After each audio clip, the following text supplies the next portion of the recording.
कोल्हापूर लोकसभा मतदारसंघातील महायुतीचे उमेदवार प्राध्यापक संजय मंडलिक यांच्या प्रचारार्थ आज शिवसेनेच्या पदाधिकाऱ्यांचा मेळावा केशवराव भोसले नाट्यगृहात आयोजित करण्यात आला।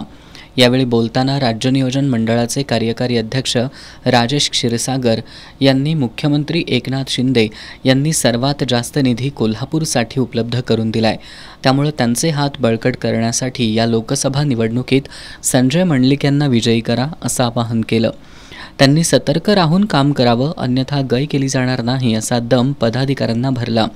यावेळी जिल्हा प्रमुख सुजित चव्हाण, किशोर घाटगे, भाजपचे प्रदेश चिटणीस महेश जाधव, जिल्हाध्यक्ष विजय जाधव, राष्ट्रवादीचे शहराध्यक्ष माजी नगरसेवक आदिल फरास, निरीक्षक उदय सावंत, युवा सेनेचे जिल्हा प्रमुख विपुल भंडारी यांनी मनोगत व्यक्त केली।